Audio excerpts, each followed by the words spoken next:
महाराष्ट्र में उमेश देवेंद्र सिंह सामाजिक कार्यकर्ता भांडूपचे आमदार अशोक धर्मराज पाटील साहेब यांच्या अडचणीत वाढ मुलुंड 53 कोर्ट तिथे आपले जे मजिस्ट्रेट आहेत त्यांनी एक महत्त्वपूर्ण आदेश दिलेला आहे। माननीय अशोक धर्मराज पाटील साहेब जे आमदार आहेत त्यांनी 28 ऑक्टोबर 2024ला जे अर्जी केली होती निवडणूक कार्यालयात, त्याच्यामध्ये एक त्यांनी ॲफिडेविट दाखवला होता। त्या ॲफिडेविटमध्ये त्यांनी असं सांगितलेलं आहे की माझ्यावर 5 गुन्हा आहेत, त्यापैकी एक गुन्हा अंटाफिल पोलीस चौकीत आहेत आणि 4 गुन्हा जे आहेत ते भांडू पोलीस चौकीत आहेत। पण त्यामध्ये एक गुन्ह्याच्या तारीख चालू आहेत, 3 गुन्हा आतापर्यंत मुलुंड कोर्टाच्या संज्ञानमध्ये आलेला नाहीत। म्हणून आमचे सामाजिक कार्यकर्ते जे अंकुशदादा कुराडे आहेत त्यांनी इथे अर्जी केली होती आणि त्या अर्जीवर माननीय मुलुंडचे मजिस्ट्रेट कोर्ट जज साहेबांनी जे बाकीचे जे 3 गुन्हा आहेत त्याला संज्ञानमध्ये आणण्यासाठी भांडू पोलीस चौकीच्या सिनियर PIला आदेश दिलेला आहे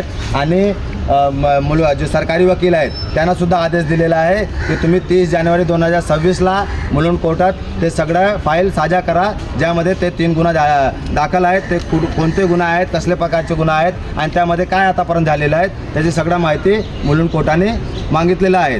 आणि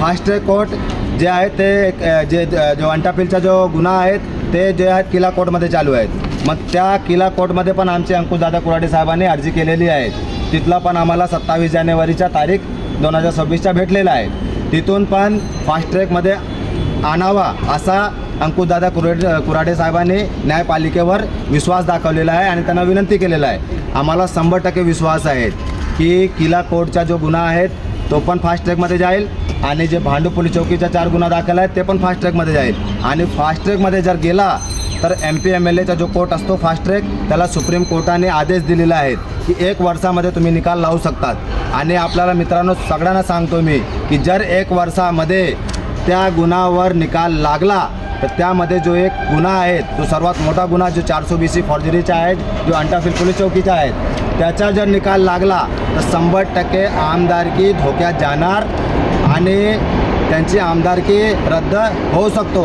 कारण त्याच्यामध्ये त्यांना उम्रकैदची शिक्षा लागू शकतो आणि उम्रकैदची जर शिक्षा लागली तर 100% आमदारकी रद्द होऊ शकतो असा कायद्यामध्ये प्रावधान आहेत। एवढंच बोलतो। जय हिंद, जय संविधान, भारत माता की जय।